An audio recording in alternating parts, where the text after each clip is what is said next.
this afternoon to this program. Aren't you all glad that we don't have any snowstorm going on? This is pretty good. So welcome to this program. We're actually excited to have all of you, and we're excited about all the presenters and speakers and organizations that are represented. As we get started, we're going to actually open up this program with a word from our president, Mr. Michael Irby.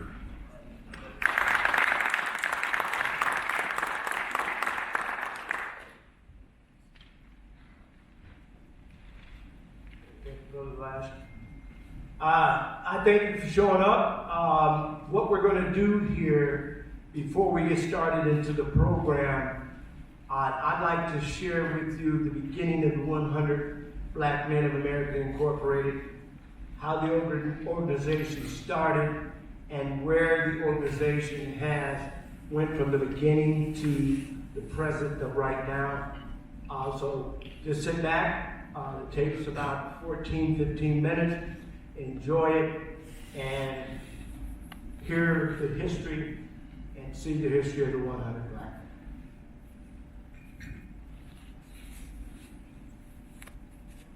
Men.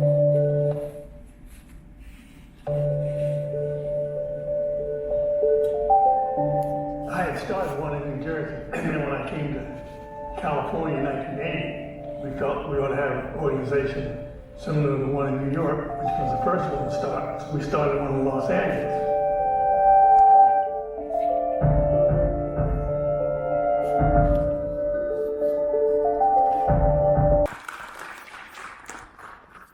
Did you enjoy the film?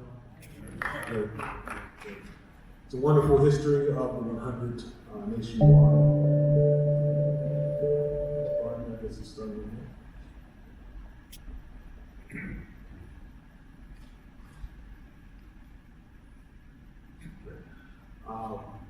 We're going to go ahead and dive deep into our program. We have an exciting program scheduled for you this afternoon. Before we get started, I just want to acknowledge all of the active members that are part of the 100 here locally, the 100 Black Men of Greater Akron. Would you mind standing at this time so that you can be recognized? Would you mind giving these gentlemen a round of applause?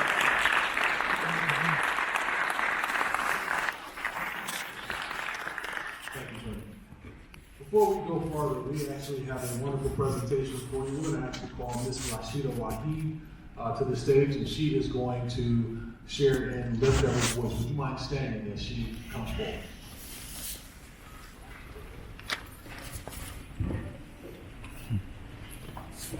Hello, everyone. Hello. My name is Rashida Waheed. I will be the spokesperson today for Ms. Sharifa Waheed.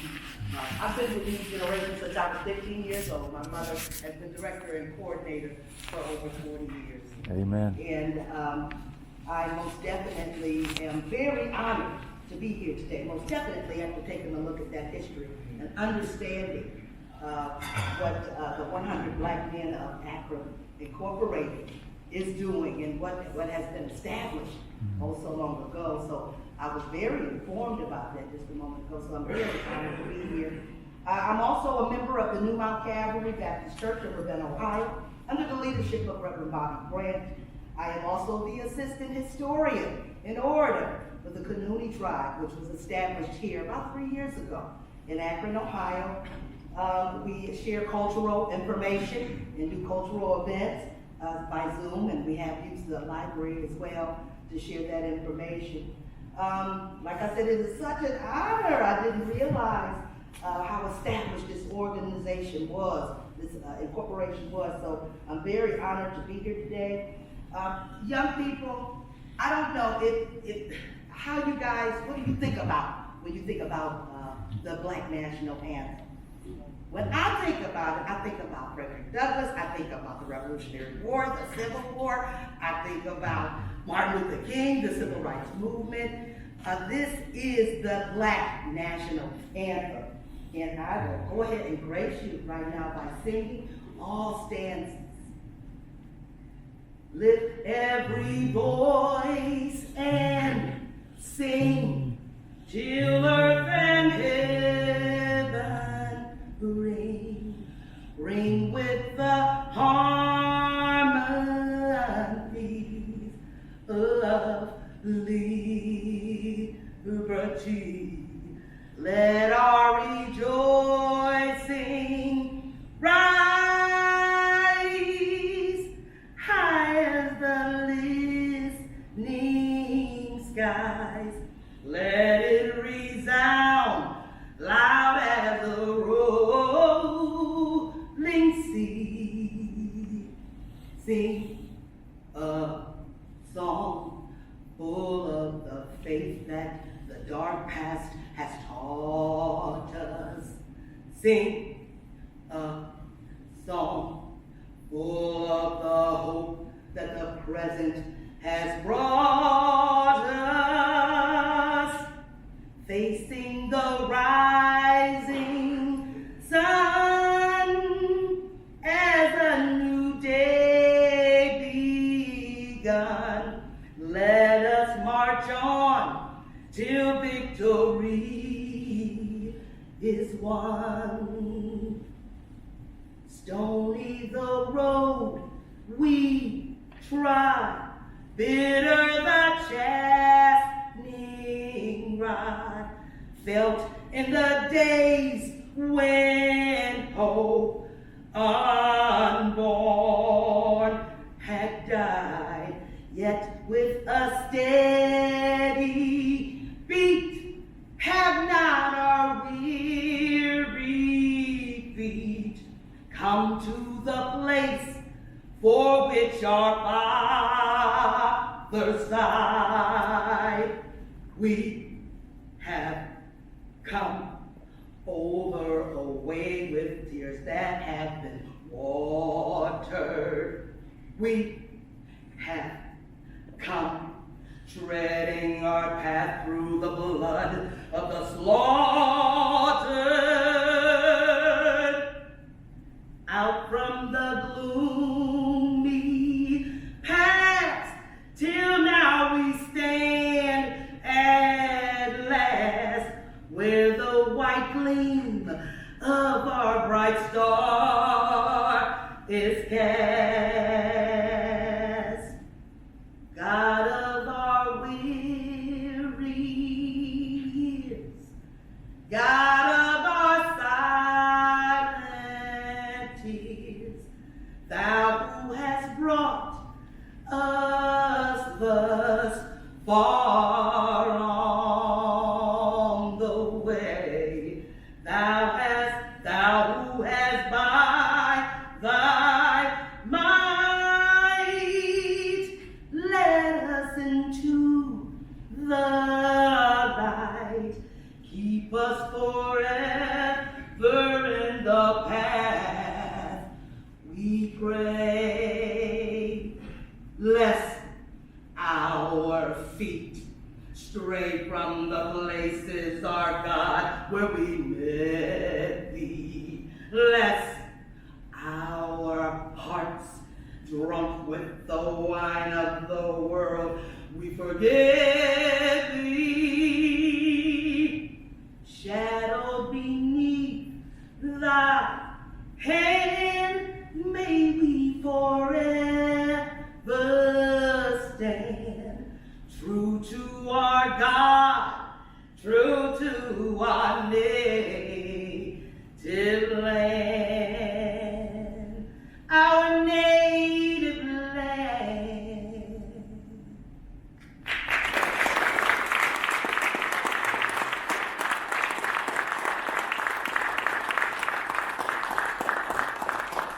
Thank you, Ms. Wahid. Beautiful rendition. Thank you for joining us. Thank you all again, once again, for joining us this afternoon to celebrate Mentoring Month. And this is very special to the 100, and we're glad that you are all here to participate in this wonderful event. Next, we actually have a very exciting speaker, someone who I am personally proud to know, and someone that has come to Akron with the vigor and the vision that we all should be proud of. And that person is none other than our new Chief of Police, Chief Steve Millett. Would you please welcome Chief of Police, Chief Steve Millett.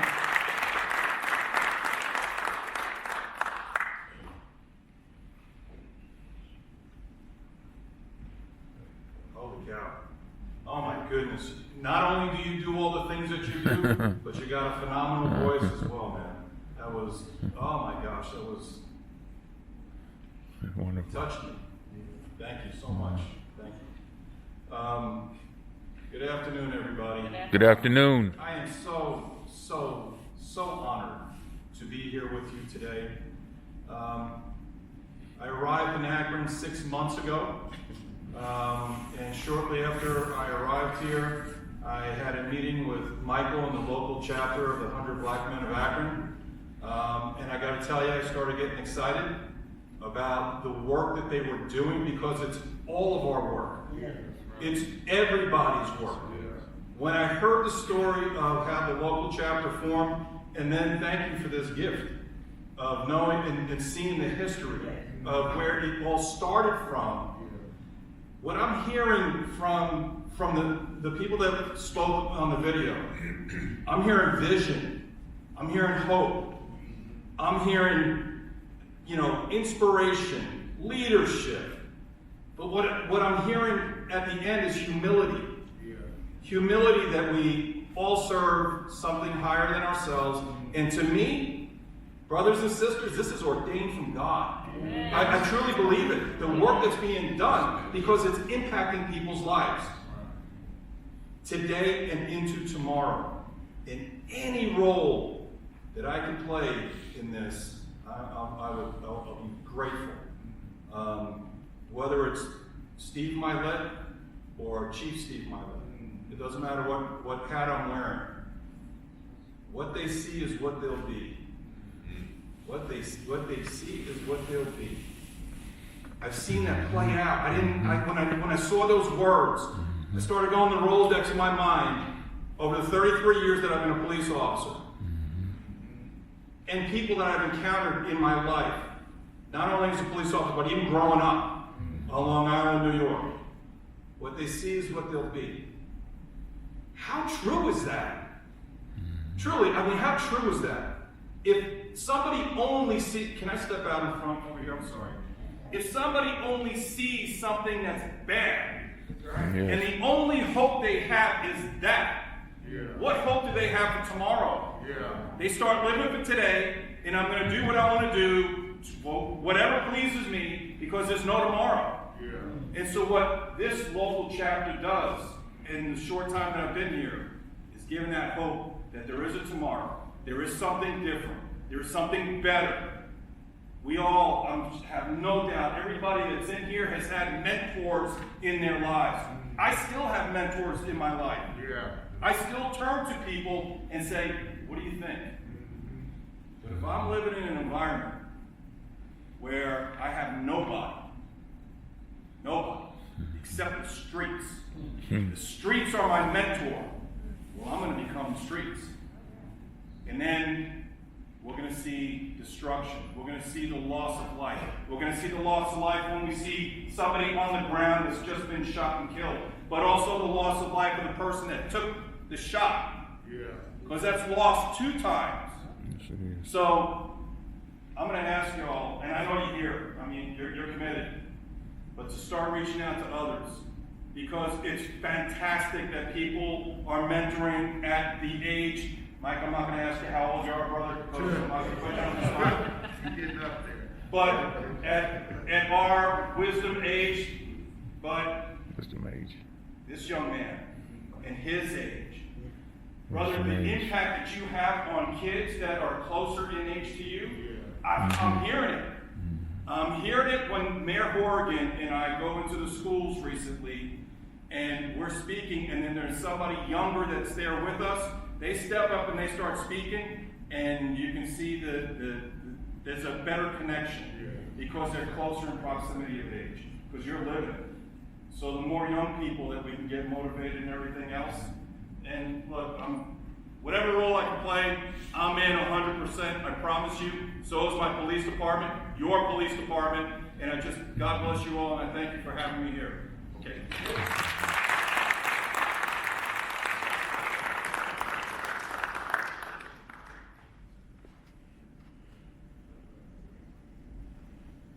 Thank you, Chief Millett. Wonderful presentation. And I do see, as looking out over the audience, we do have other representatives of the Akron Police Department. Would you stand and be recognized at this time as well? Our fine men and women of the Akron Police Department. Thank you, gentlemen. When I actually talk to and work with people like Chief Millett, Lieutenant Millett, I know and I have the confidence that we do have good police. Yes. And we need to actually reiterate that throughout our community. There are good police. There are great police. And so I thank both of you for being here today for this program. Thank you very much. We actually are honored to have a few mentoring programs with us, and we're going to actually allow them to come up and just give no more than 2 minutes, a brief synopsis of what you and your organization are doing. We're proud to have you. The first organization that we're going to present will be the YMCA. Please come.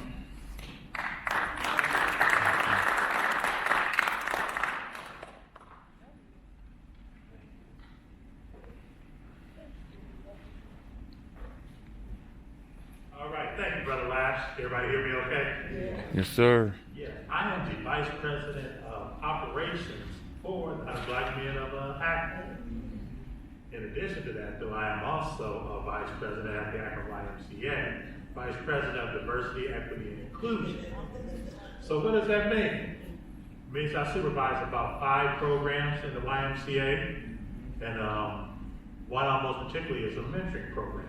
We provide one-on-one and group mentoring for youth under the jurisdiction of the Summit County Juvenile Court. These youth all have challenges, but we have been able to meet those challenges right where the kids are. So very important for us to go out. I do have 2 mentors with me today. John Hacker, will you please stand up? All right. Yes, sir.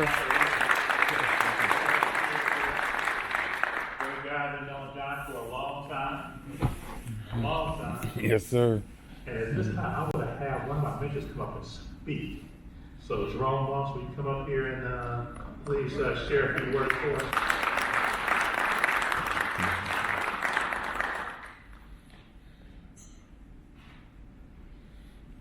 Good afternoon, everyone. Good afternoon. So as I look out, I see elders, I see the nation builders, and I see the youth. Right? That's an important trio to move everything that the 100 is talking about moving. Right? So before I even move on from a proper protocol standard, I need to ask the elders in the building to continue. So anybody can raise their hand, say, yay, continue, go forward. I can be able to continue. Thank you, Lord. Thank you. First and foremost, giving honor to God for being here, and also to his ancestors, which are their shoulders we stand on. The ancestors knew that one day we were going to be here in this building. They knew that we was going to be here sitting around, sitting down, all your ancestors. They knew that it was going to be a time and place that we were going to join and talk about how not only we can better ourselves, but better the individuals around us. So I thank Mr. Irvin and your vision and the 100 for putting us together. I know you've been trying to get me for years, and I'm coming. I'm gonna go ahead and get that done today. Everybody heard it, man. Yeah, I got for years, about 10 years or so. I've been dodging you, man. I got you. And Mr. Grimes, I thank you for your mentorship. Because although that I'm a mentor, I've been mentored for about 12 or 13 years, honestly, I couldn't have done it without my mentors. I couldn't have done it without Mr. Hafford, Mr. Grimes. I couldn't have done it without one of my personal mentors, James Sheedy, who used to be one of the counselors here, and many other men in the city that I respect and I call on to because I need help daily. And I'm just thankful to be able to bless youth in a way that I was blessed growing up. And I'm not going to prolong the one I told you we're going to be long-winded. So, but I am passionate about health, right? I am passionate about purpose, meaning. We're talking about the Nguzu Sabe principles. Yeah. So, it's a reason why we're here. Again, it's a purpose. We ain't here just to be here, and then go home. When we leave here, we want to actually move into some type of action, right?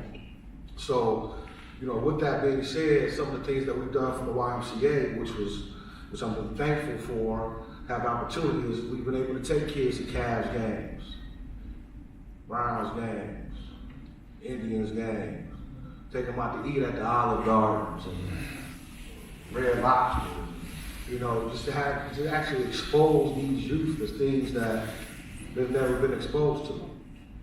And that was a part of me growing up. I got exposed to certain things. I got exposed to meeting professional athletes and they didn't become a professional athlete, you know. So I'm thankful for that. I'm thankful for the one-on-one mentoring. I'm thankful for the group mentoring. I'm thankful for all the mentoring programs that I was able to collaborate with in lieu of just helping one kid or two kids or three kids or not even just males and females. Because as much as we talk about our males, our females is just as important. So thank you for the opportunity for that. And I'm gonna do this until I can't do this anymore because as long as I'm mentoring people, I expect people to mentor me. Amen. So I got a quote, and I got 3 questions. I want to challenge people, everyone in here. All right. The quote is, and Mr. Hafford, you know what I'm about to say, right? Yes, sir. He or she that travels without a guide, it could take 200 years for a 2 days journey. He or she that travels without a guide, it could take 200 years for a 2 days journey. It could take 20 days for a 2 days journey. It could take 2 years for a 2 days journey.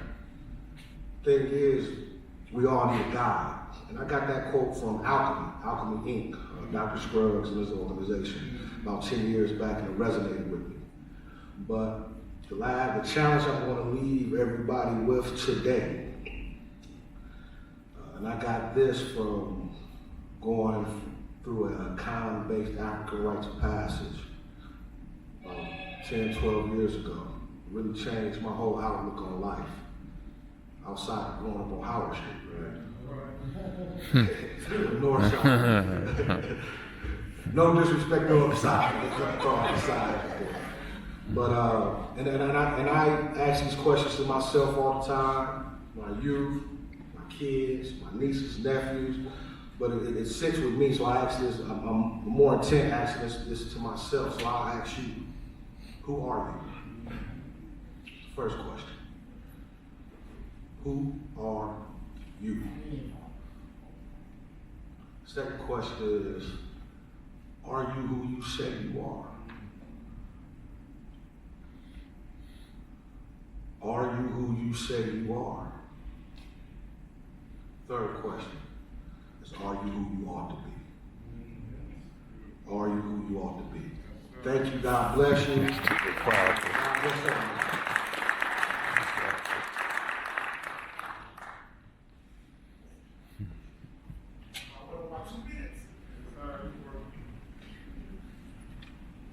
Thank you, Mr. Grimes, and thank you, Mr. Ross.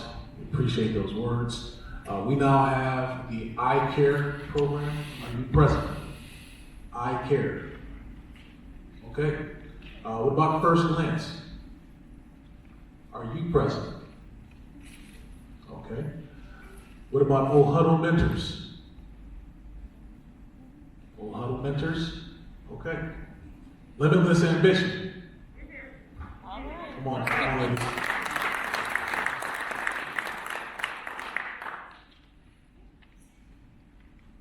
Okay, guys, I did not prepare a speech. It will not be as inspirational as the last person. I am here representing Limitless Ambition. We are an organization that really is here for the young women and girls in the county. And as women, we are often discouraged from following our passions, following our dreams, and we are here to help remove those barriers through our resources, through our trainings, through our workshops, through scholarships. We do a lot to try to remove those barriers for girls. I am the community outreach coordinator, so I actually am over our Dream Kits, in which we provide resources to girls who've been affected by trauma. So whether that's in foster care, in the juvenile system, girls who have been trafficked, women's shelters, we provide different resources to them. So there are some, for instance, we have like a Purposely Chosen Teen program, which there's like a guided book to help work on like self-esteem. We do things like that. We provide hygiene kits.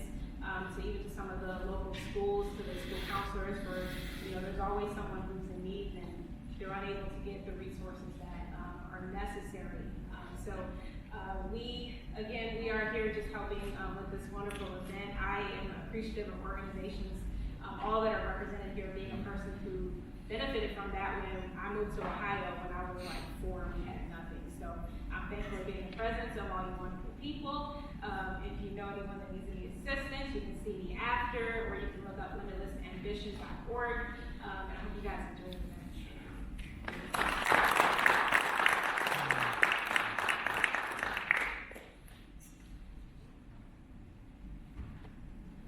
Thank you. We actually have next Akron Youth Alliance. Is there a representative from the Akron Youth Alliance? Okay, seeing them not present, we will actually move forward to our speakers, our featured speakers for this afternoon. Big brothers and big sisters, come on down. Thank you very much. Big brothers and big sisters.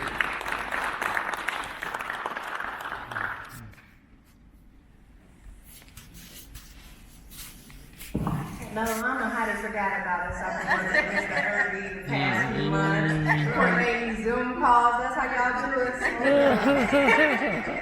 So my name is Rachel Bourne. I'm a licensed social worker, and I'm here today representing Big Brothers, Big Sisters.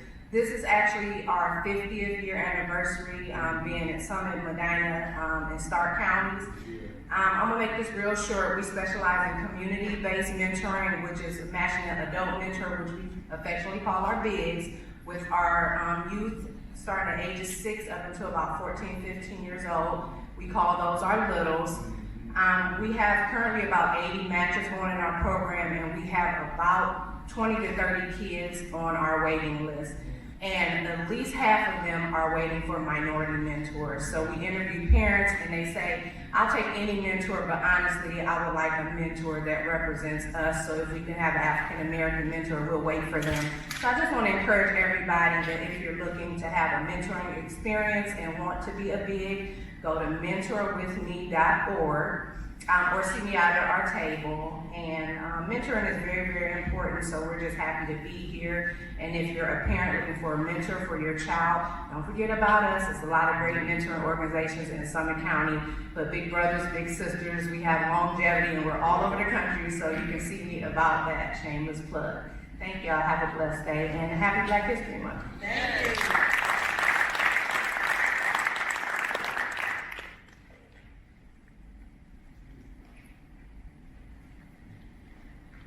Thank you very much. We're actually going to detour just slightly from our program. We're going to actually add an additional speaker. We're very proud. I'm very proud of this young man, and I hope he's not going to be surprised by this. But we actually, the 100 of Greater Akron will be having our inaugural class of the Collegiate 100 on the campus of the University of Akron. We're very proud of that. We actually have their president, Brother Tyrone Johnson. We're going to actually ask him to come and have a few words with us this afternoon. Welcome, Tyrone.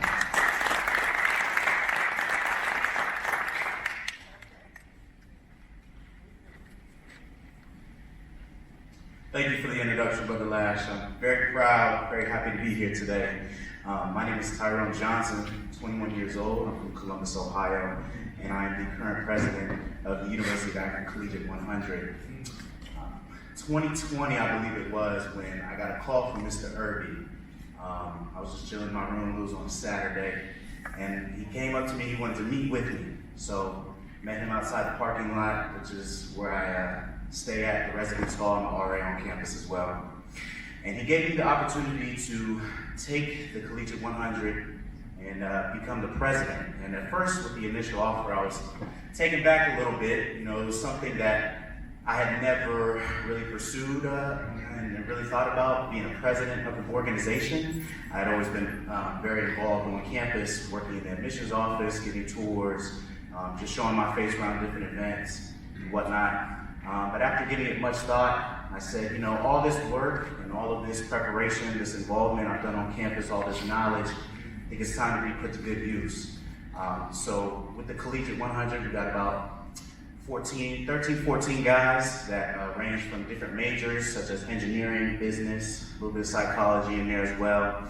We do have our pinning ceremony on March 11th, And I'm super excited because this is something that needs to be done on a collegiate level. Proud to be a part of this national chapter. And this is my first time actually watching this video. Just seeing it, seeing the legacy and the history, just gives me more energy and makes me more passionate about the work that needs to be done. So I'm super excited about it. We teach 4 main qualities. We call it the 4 F's: faith, fitness, finance, and fashion. Those are our big 4s.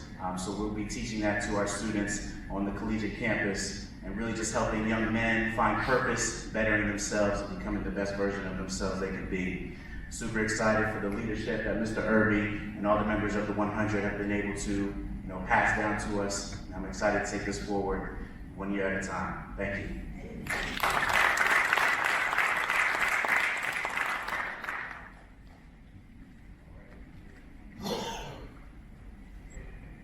Thank you, Tyrone, and we're actually very proud to announce that we're going to actually have their initial pinning ceremony on the campus of the University of Akron on March the 11th. So if anyone who's interested in attending that, please seek out that information from our website or Mr. Irby. This next speaker we actually have is very familiar to many of you throughout the community. He is the current executive director of Love Akron. He is a brother of the 100. We're very proud to have him here with us this afternoon. I know that his message will be inspiring, and we want to bring forth none other than Brother Kent Boyd.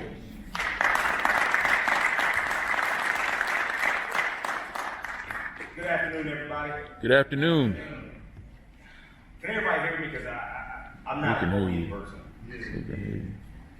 So if I walk over here, can you still hear me? Yes. Awesome. I don't do the podium thing. I got to be able to move and walk because even as I'm talking, I'm processing different things, and I'm just believing I'm going to get downloaded more things as I continue to talk, okay? So I hope this is okay for everybody. If you can't hear me, just let me know, and I'll speak a little higher, all right?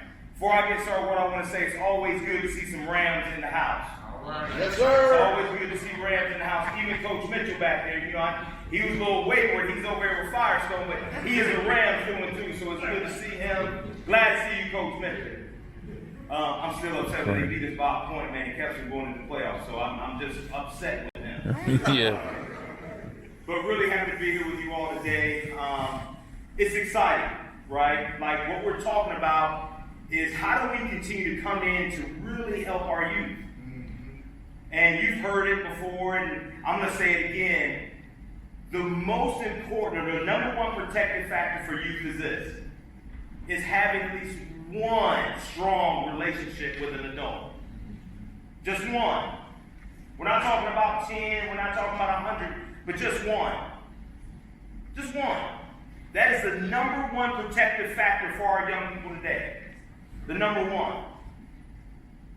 And so I'm going to tell you a little bit about myself as I tell my story because I'm an individual man. I've been mentoring for a long time because I've been a football coach for a long time. But what I noticed is for myself, mentoring really begins within my own home. See, I have 6 kids. Y'all should have clapped or something for that. The fact that I'm here today, and I got 6 kids, something y'all clapped about, right? But what I realized and what I noticed is that, man, my mentoring efforts should always be beginning in my own home. What I get the privilege and the opportunity to do is to go and mentor about 55 young men that's part of our football program, and even more than that. And see, once you become a mentor, it's not really an expiration date. And I know when we come in, you get different programs, they say, hey man, we only need you for a year. Well man, if your heart is really in it to mentor, man, there is no expiration date. That happens over a span of a lifetime.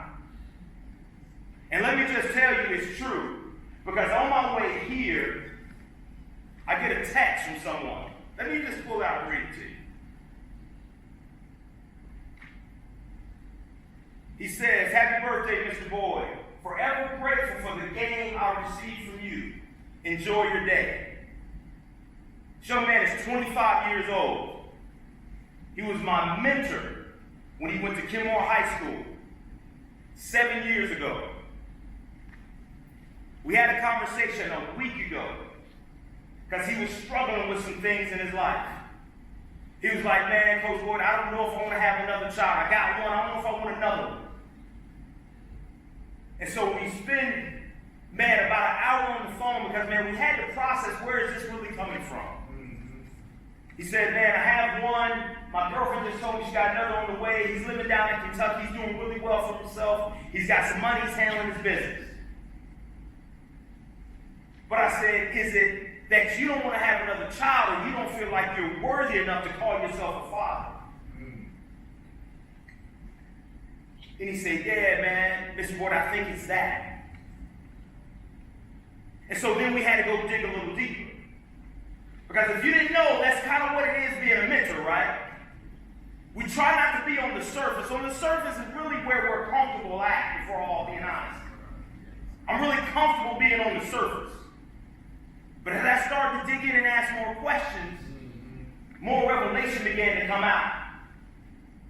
So much so he began to process his own upbringing and saying, man, Coach, I just don't want to be like my father was. See, my father wasn't there. He was in and out, and I really didn't know him. And I said, he said, I just don't want to be that way. So the easiest thing for me to do is I don't need to be having any more kids. Well, I said, man, it's a little difficult now. You kind of hear. Yeah, man, and my girlfriend, she won't, but man, this is so hard. I don't really know how to do it. And really what it came down to is his difficulty was he really didn't really know how to express himself as a 25-year-old man. Because see, he ain't a young man anymore. And he's never been able to do it. And he said, man, she keeps telling me that I'm selfish. And I'm like, man, you know, that ain't you, man. You're one of the selfish people I know. Because he always was. Whatever he had, he was willing to give to someone else. That's just what he was and what he was about.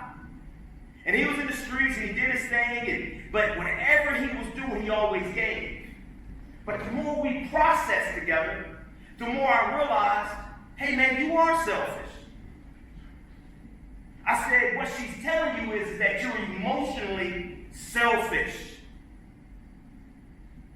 She wants you to give to her more from what's in you. And that's the vulnerability that he has been taught to learn, because why? We are males. And sometime in our masculinity, we believe that we ain't supposed to cry. We believe that we ain't supposed to say, hey man, I love you. Hey, I'm concerned about you. Because that's what we get taught, right? Men, males, masculinity. What? I'm the only one. Now, I'll point you out. I don't mind doing that.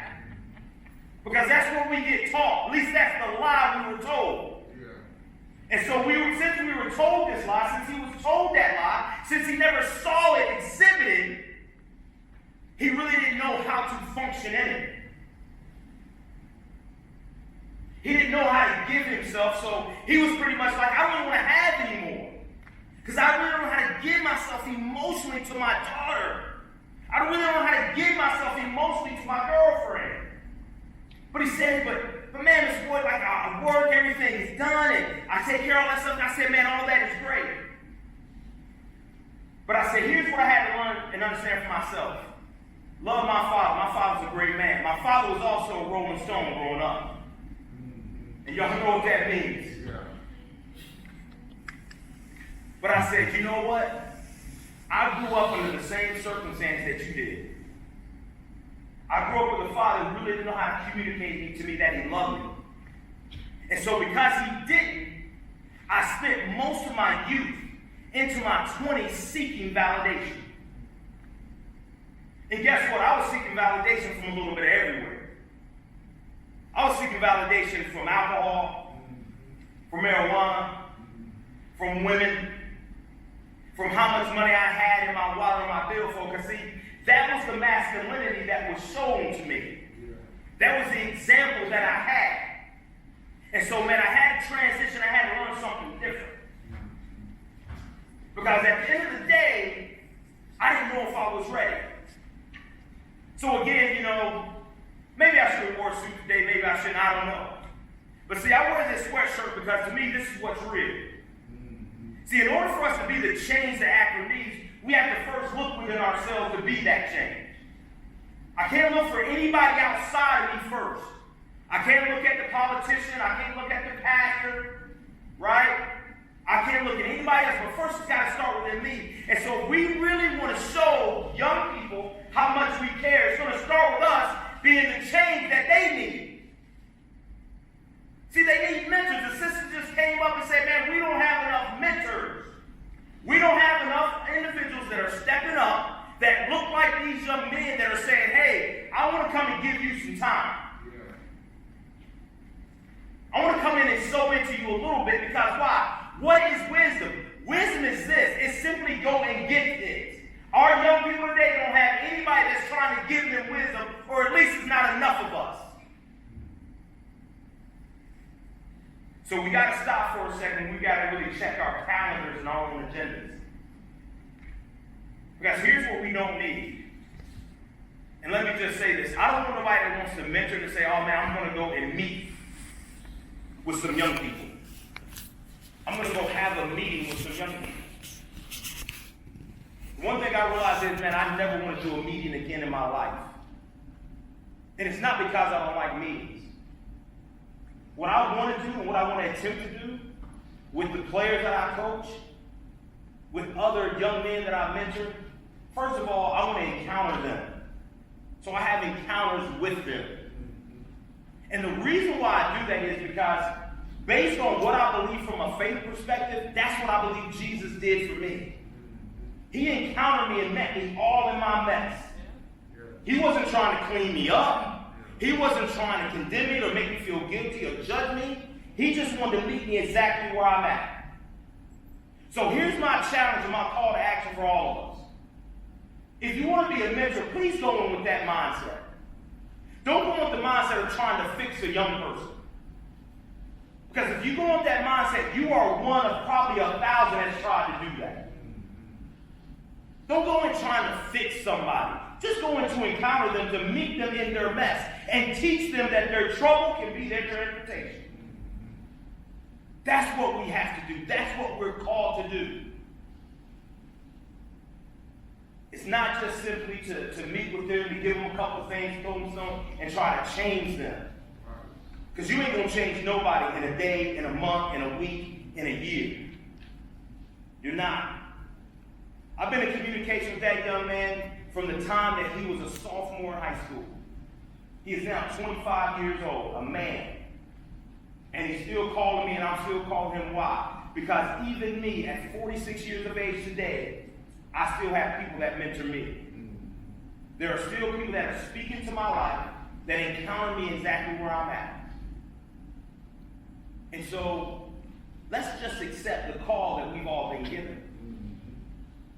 See, we got to be rooted and grounded in love so much that that love propels us to go and do something, to be the change that our city needs and that the young people of this city needs. And then they'll know how much we care. God bless you guys.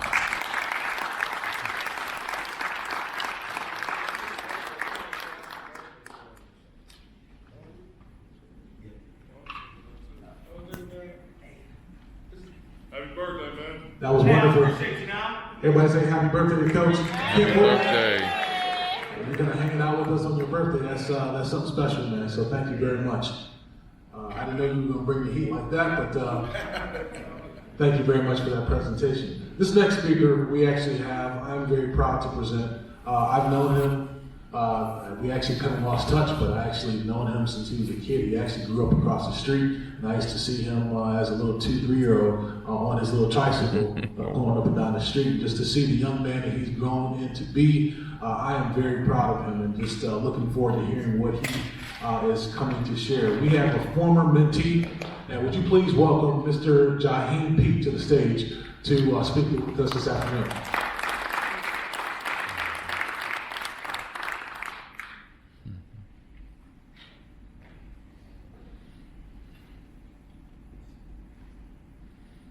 So I did not prepare a speech. I don't really know how to repeat that either. Y'all made it really hard on me today. So basically, I'm just going to tell you guys my story and me as a former mentee, and basically how Mr. Lash, Mr. Irby, Officer Jones, and all the guys that's been in my life and how much they mean to me and what they have done for me. So I grew up in West Akron, right off of Copley Road, a pretty rough neighborhood. And like Mr. Lodge said, he knew me as a child. We moved away from that neighborhood when I was going into first grade. I used to get in a lot of trouble. I bounced around from elementary school to elementary school. I was getting suspended a lot, getting expelled, kicked out of schools for different reasons.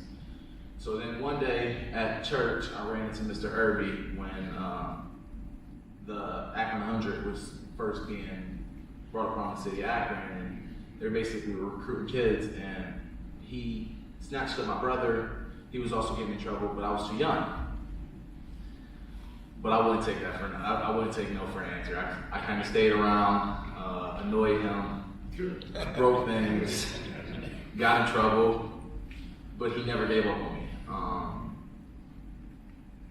As I moved into middle school, things started to calm down a little bit. I was still getting in trouble, but Mr. Irby was kind of finally getting through to me, and then I don't know what it was, but one day I basically woke up and had a realization that it was after seeing this video. I've seen this video like 100 times.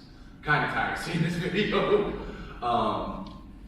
It was one day I woke up and I was like, I can't be getting in trouble anymore. I'm letting people down. That's instilling in me like Mr. Irby, Officer Jones, Officer Shady, Mr. Lash, that wants me to do well. And that's really when I woke up. And from there, it was like I went from Roswell Camp. And as an 8th grader, I said that Akron Public Schools wasn't teaching me the right things. I wasn't seeing the right things.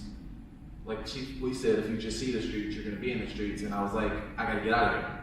So me, myself, I decided I was gonna apply to St. Vincent St. Mary in Hoban and move over to the private school scene to get a better environment.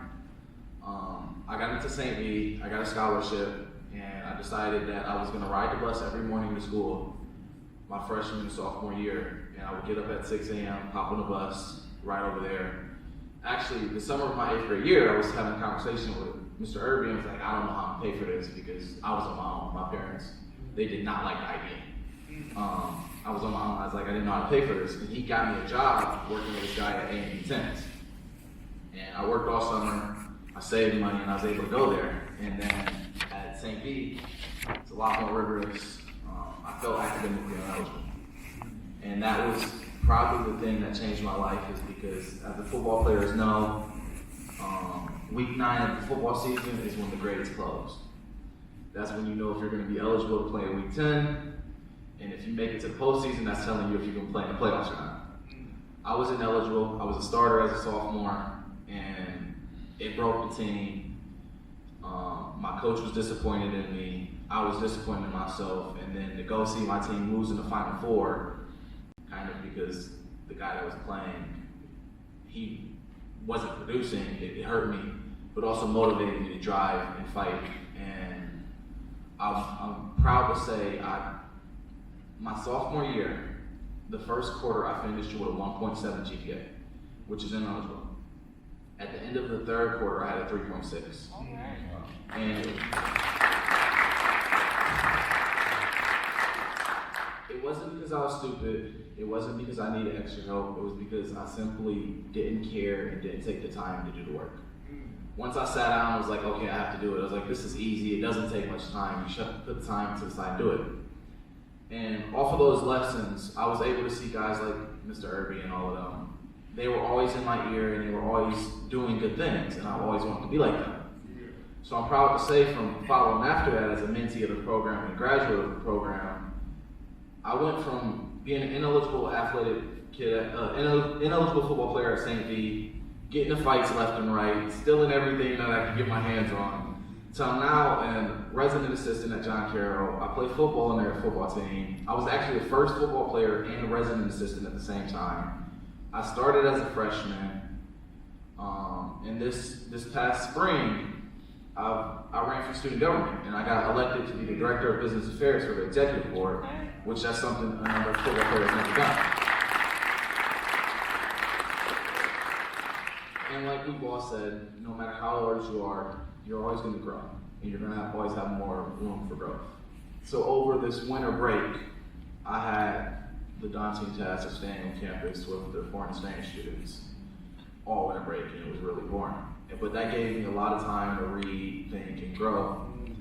And I was like, how can I make myself be remembered in a legacy? And how can I start to build a legacy at a young age and be a change of, we all get tired of old guys coming in and talking to us about things. Like you said, we need younger faces telling us it's a good thing to do. So going off of that, I decided to start a program through John Carroll University, and now I am the first kid there. I've started a program partnered with John Marshall High School of getting their seniors into college, do their college now counselors, and helping them through the college process. And we received a grant for $25,000 to pay for this program. And originally, what we were supposed to pay for was operating costs and the cost of all of the mentees, well, I shouldn't say mentees, all of the mentors we brought along to help get these kids into college. And it's kind of crazy that I'm up here speaking, and Friday we had a meeting and we decided none of us are gonna take our intern pay through this internship. And instead, we're just gonna put it in a pot and give out scholarships to all the kids that we're gonna get into college. And the reason I'm telling you guys this story is because I wouldn't be here without the men that stayed in my life and constantly pushed me. And I will be forever thankful for everything Mr. Irby did for me, and Mr. Lash and Mr. Jones. Because without you guys, I would not be where I am today.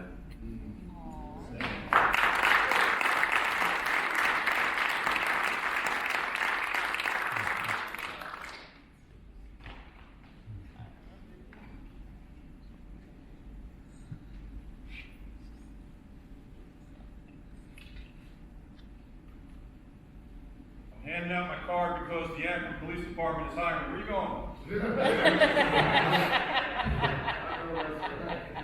We are hiring. Thank you, Chief. Jaheem, that made me a little emotional because I saw him when he was riding his little tricycle up and down the street. And brother, I'm proud of you. Keep on going, man. Mr. Irby.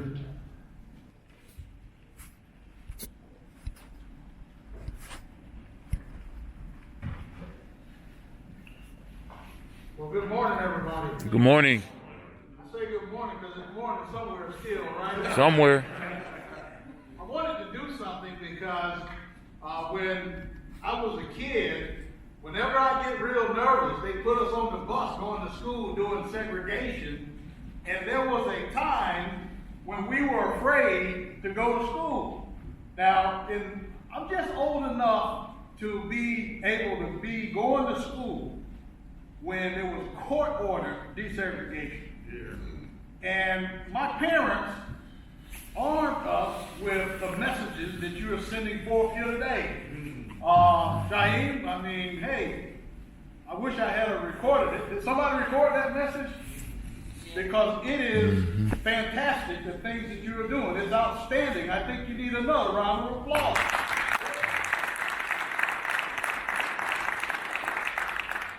But the reason why I mentioned that, though, in terms of going on the bus, is because one side of the school door would have people who would be against us going to school. And the other side of the aisle would have people who would be actually advocates of us going to school together. Young black kids and young white kids, like me at 5, 6, 7, 8, they actually integrated because I'm from Georgia. And the place where I'm from, you may not have ever heard of it. It's hard to get there from here. And I'll tell you, it is between the Withlacoochee River on one side and the Alapaha on the other. And it's Brooks County. And when they would put us on that bus, we would sing a song. And so I'm going to ask you all if you'll help me sing the song. All you got to do is just do what I do and say what I say. Is that okay? All right. All right. Okay, so let me tell you. It's called Going on a Lion Hunt. All right? So here's how we start. Going on a lion hunt. Going on a lion hunt. I ain't afraid. I ain't afraid. I got my gun. I got my gun. Coming to the door. I'm coming to the door. Open the door.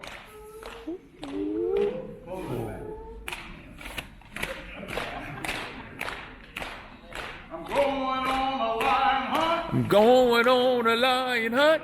I ain't afraid. I ain't afraid. I got my gun. I got my gun. Coming to the gate. I'm coming to the gate. Okay, open the gate. Close it back. Whoa.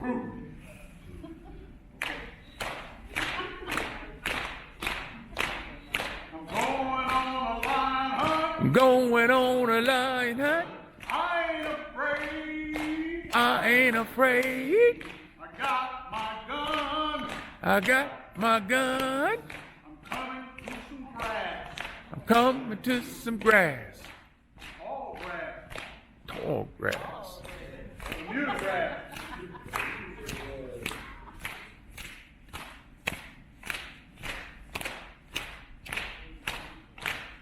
I'm going on a lion hunt. I'm going on a lion hunt. I ain't afraid. I ain't afraid. 'Cause I got my gun. I got my gun. I'm walking through some mud. I'm walking through some mud. I got mud between my toes. Mud between my toes. Okay, we're out of the mud now. But I'm going on a lion hunt. I'm going on a lion hunt. I ain't afraid. I ain't afraid. I got my gun. I got my gun.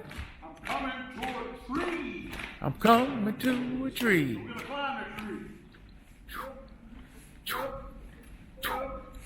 Stop! Look over there! Do you see a lion? No! Guess what I say? No! No. Look over there! Look over Do there. you see a lion? No. No! Let's come on down here. We'll walk a little further. I'm going on a lion hunt. I'm going on a lion hunt. I ain't afraid. I ain't afraid. I got my gun. I got my gun. I'm coming to the river. I'm coming to the river. We're gonna have to swim across. Shoo, shoo, Back shoo, shoo, shoo. Okay, we're out. Ooh.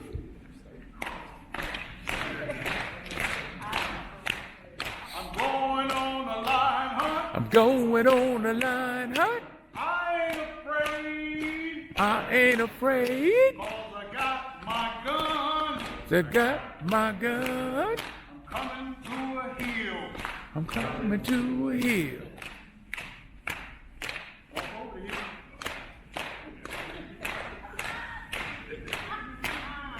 I'm coming.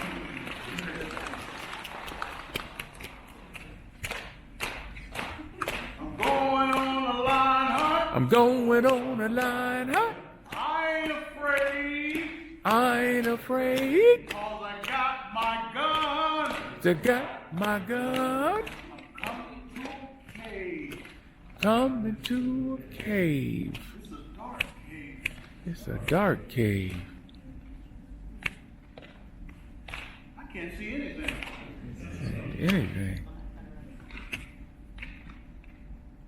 Over there. Look over there. I see some eyes. See some eyes. I see some teeth. I see some teeth. And I see some claws. And I see some claws. Guess what? Guess what? It's a lion. It's a lion. Get your gun. Get your gun. Get ready. Get ready. Aim. Aim. Shoot. Shoot. Boom. Boom. You missed. Run out of here. Back over the hill.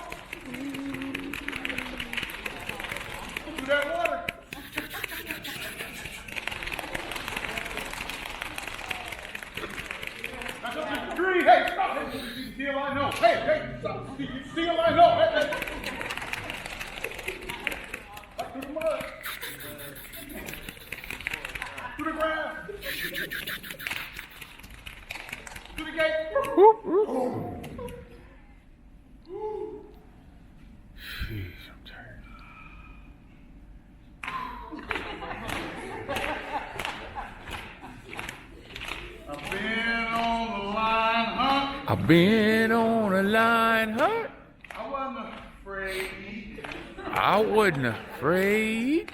Had my gun. I had my gun. Did you see a lion? Did you see a lion? No. No. Because I was lying all the time.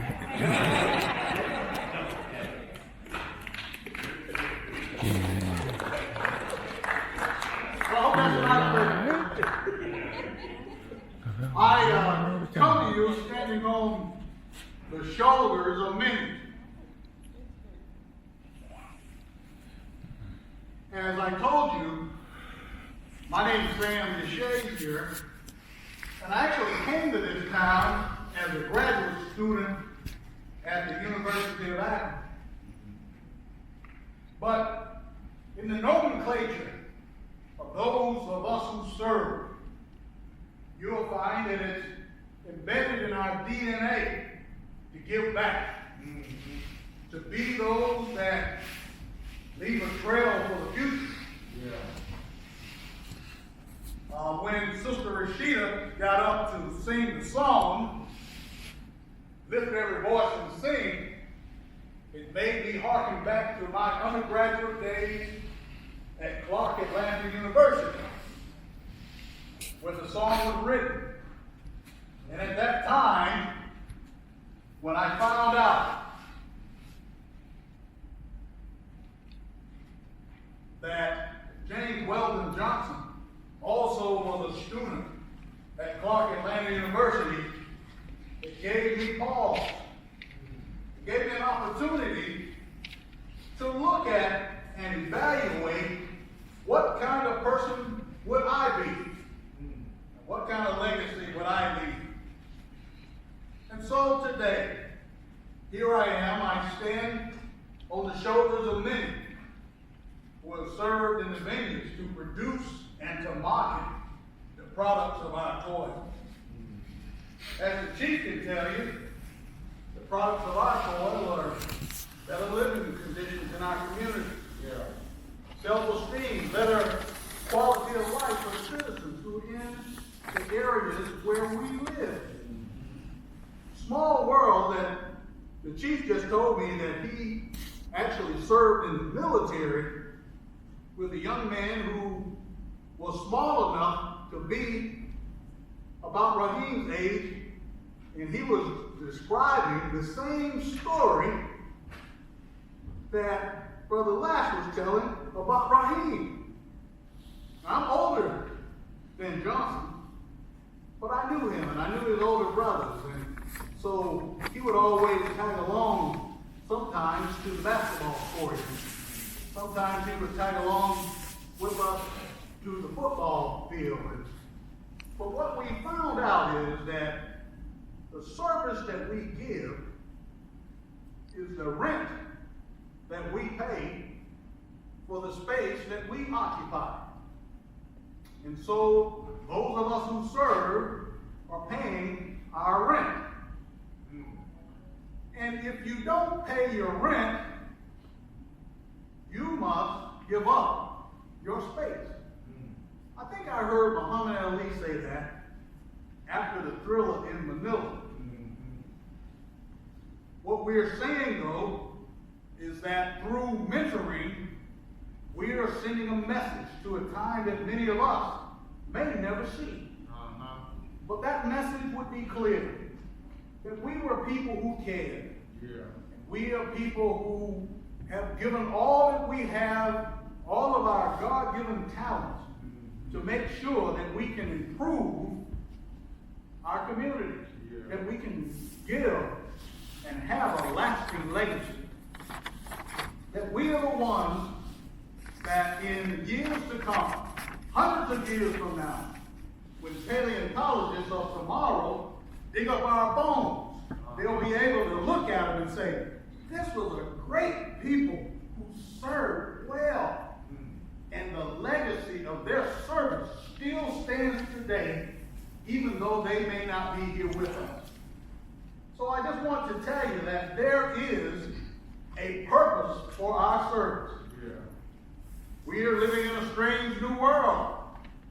Now Now, this is a world that is filled with all kinds of technologies that hasten our lives. But prior to the pandemic, in February of 2020, countries around the world began to do a census count. So I give this story every once in a while, but today I'm going to ask questions about your knowledge of the world population. So by country, who's the largest population on the planet? Does anybody know? India. Not India, you're close. Somebody said it over here, China. In the last census, China had 1,492,000,000 people. And they just took off the veil of a one-person household because they were falling behind. And they don't want to fall behind. Okay, number two, somebody said it before. India. India has 1.387 billion people. And growing exponentially. Actually, fifth largest economy in the world. What's number three, though, in terms of population? Anybody got an idea? The third largest population on Earth? What was it, young man?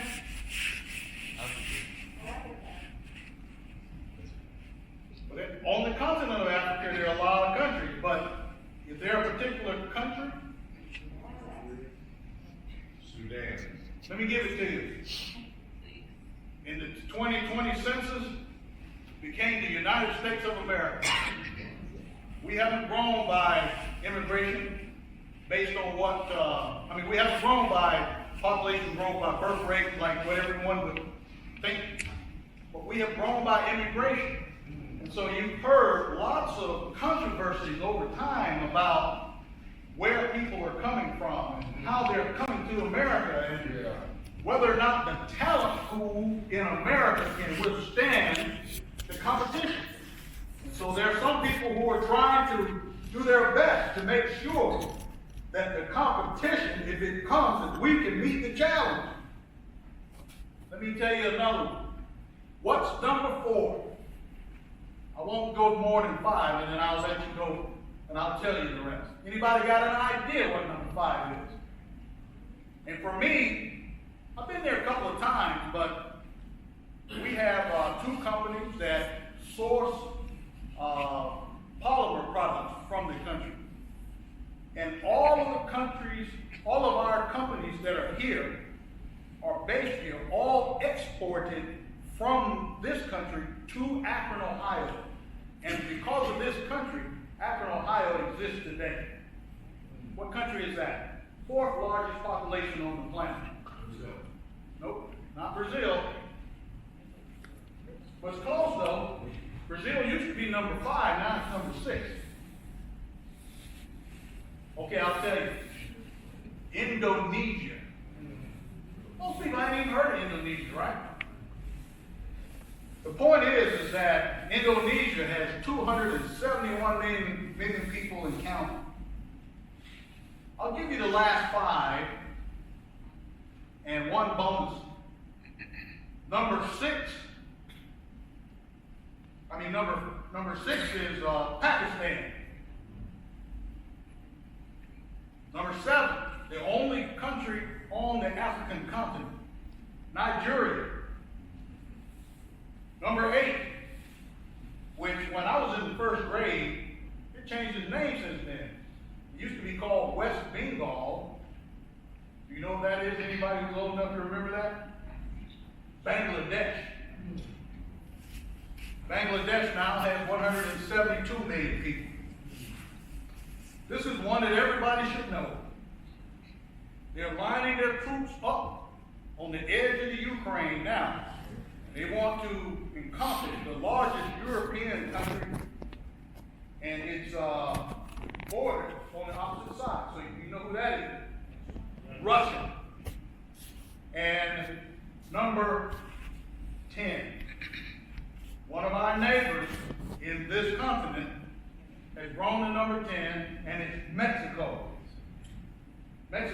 has 126 million people based on the 2020 census.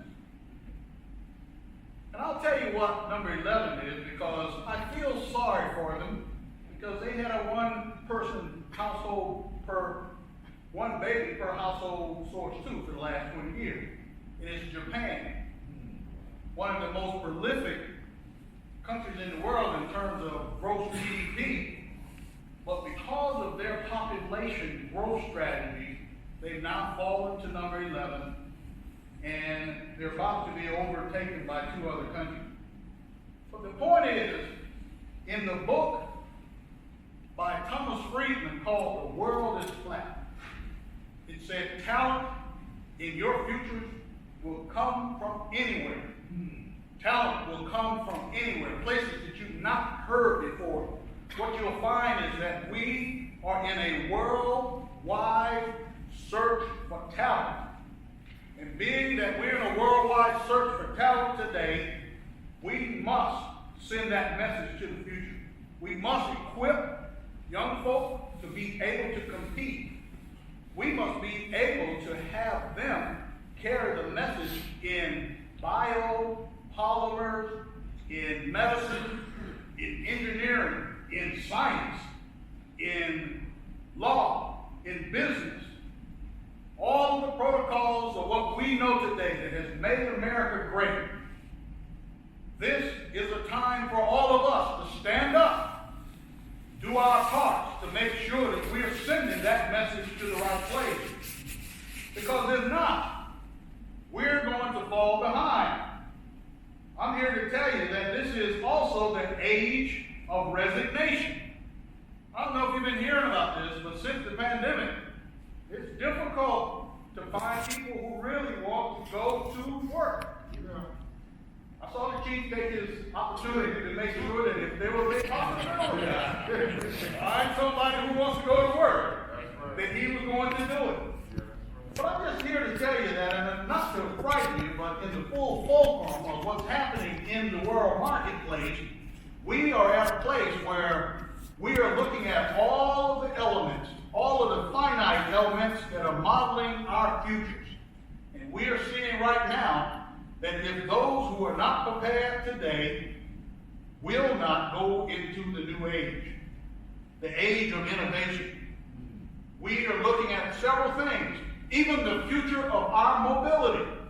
Just think about that. Before the former Governor Kasich left 3 years ago from the State House in Columbus, he had assigned car the Center for Automotive Research to look at driverless mobility. Now, if you've ever been to Columbus and you go down on Olentangy River Road, you'll find cars sitting up on a hill. Car Center for Automotive Research. And they did a test on December the 16th, 2019. Here was the test.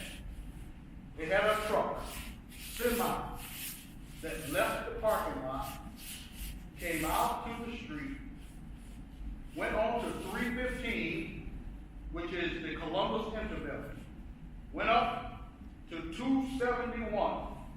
It circled around Columbus. It got off at I-71 and went north. It drove to Ashland. It got off, came back across on I-30, all the way over to Ohio 23. Took a left on 23, stopped at a gas station as though it was going to get gas. It got back on the highway. It drove back to 271, back to 315, down Olentangy River Road, and it pulled back into the parking lot and back into its space. Nobody in the truck. That's what we're facing today. We're going to be going into a new age, an age that we've never seen, an age of driverless cars and shared mobility. Now, I need tires on my car too. But can you imagine that when I pull into the parking lot about 4:30 on a Friday afternoon and I say, well, to my wife, what we got for dinner? We're going to get some tires. And she says, well, I got some spaghetti in here.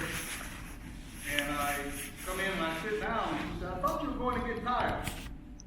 I said, I am going to get tired. At least my car is going to get tired. So if you got your credit card and it's on the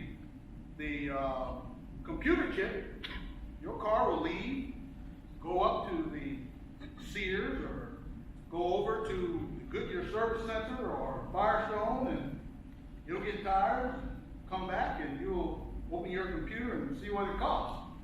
And it'll be charged to your credit card. Driverless mobility, things that we are talking about where we are going into a new age. I'm not sure if anybody's kept up with this. We are entering, or have been for some time, in what we call Industry 4.0. Anybody heard about that? I think maybe we're in a library. Before you leave, if you hadn't heard about it, maybe Google it. Maybe they can send you a stream or an email, and all of us need to know it. And I'm saying from young folks and older people alike, there are some of us who are not that old, but old enough to retire, and if you want to do something else, here's your opportunity. We are in a new age, a new era. And I'm smiling because I know that my parents are smiling too. They see the opportunity that they weren't able to get. My mother was the valedictorian of her class. She applied to the University of Georgia in 1943 and was rejected because of her race. She wound up appealing the fact that my grade is not good enough. I was the valedictorian of my class, but she still won't let me go. Here's the deal that Georgia made with her. Georgia said, we'll pay your way, Daisy, to go to Columbia University in New York City if you don't come to Georgia. And she took them up on that. She went to Columbia University. But you know, Columbia University is where our former president, Barack Obama, graduated. And when he went there, he graduated from Columbia. That was the first year that they had co-ed classes, except for one school, and it was the teacher's school. The teacher's school always accepted women back to the 1800s. So my mother went there and graduated, and then she wanted to come back to our small town and teach. But she had too much education. She had more than the superintendent, so they wouldn't allow her to come back home. So she had to take a job in Kittery, Maine. You ever heard of Kittery, Maine? Not many people have. But she had to do that. And then she wound up going to San Francisco, but she always wanted to come home. So eventually, she doctored her resume, told people, yeah, I got a degree, didn't say where she went to school, and they wind up hiring her back in my hometown. I know she's smiling because my children have this opportunity that she didn't have. I know she's smiling because people who sit in this room have opportunities to know that all Americans will prosper because all hands are on deck for a great and prosperous future for America. So I just want to tell you these things. I don't want to get too emotional about it because I get emotional too. But I just want to let you know that this is where we are today. We need you. We need you. We need you. My mother would always tell me to finish with one thing. It's a poem, and it's called Be the Best of Whatever You Are. Be the best of whatever you are. You can't be a pine on the top of a hill. Be a shrub in the valley. Or be the best little shrub on the side of the river. Be a bush if you can't be a tree. If you can't be a bush, then be a bit of grass, and some highway happier make it. You can't be the muskie, then just be a bass. But be the best bass in the lake. We can't all be captains. We have to get a crew. There's something for all of us here. There's big work to do. There's lesser work to do.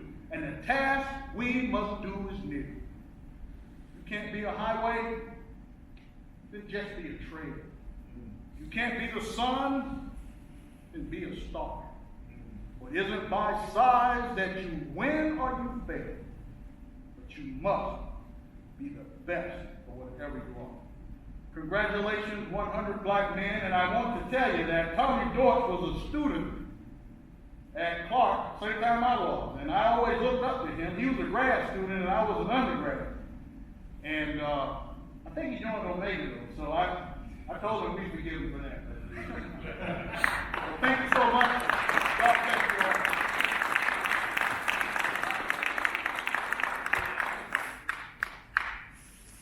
Thank you, Mrs. DeShazer. Can you all give a round of applause for Mr. Sam DeShazer's presentation? Again, I want to thank you for being here this afternoon. Thank you for spending your afternoon with us to celebrate Mentoring Month. And just give yourselves a round of applause once again for just hanging out, celebrating the whole purpose of mentoring and giving back and instilling into our young people. Before we conclude this program, I want to bring our president, President Mike Irby, up to give us our final words.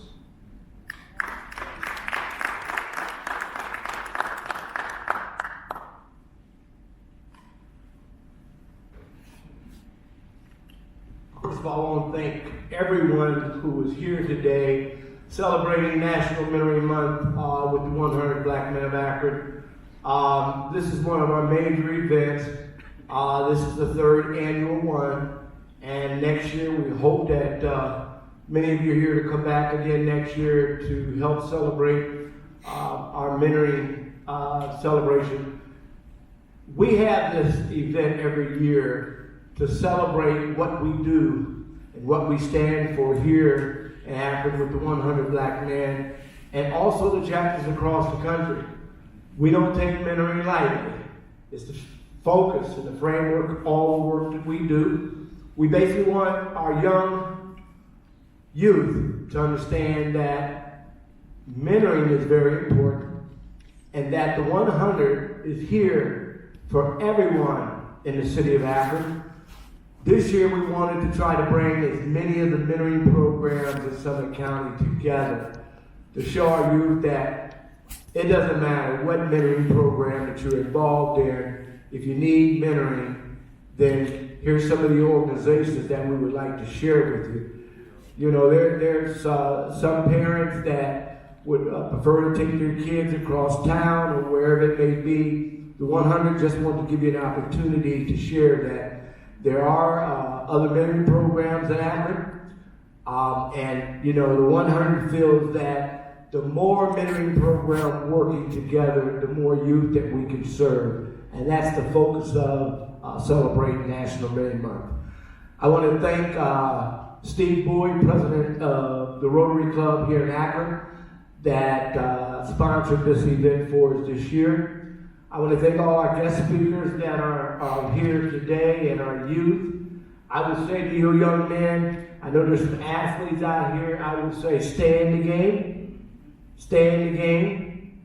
And the main focus of staying in the game is to get educated, go to school every day, stay focused, stay in the game until it's all over. Use the Akron Public Schools as your resource for success. Akron Public Schools stay open because of you.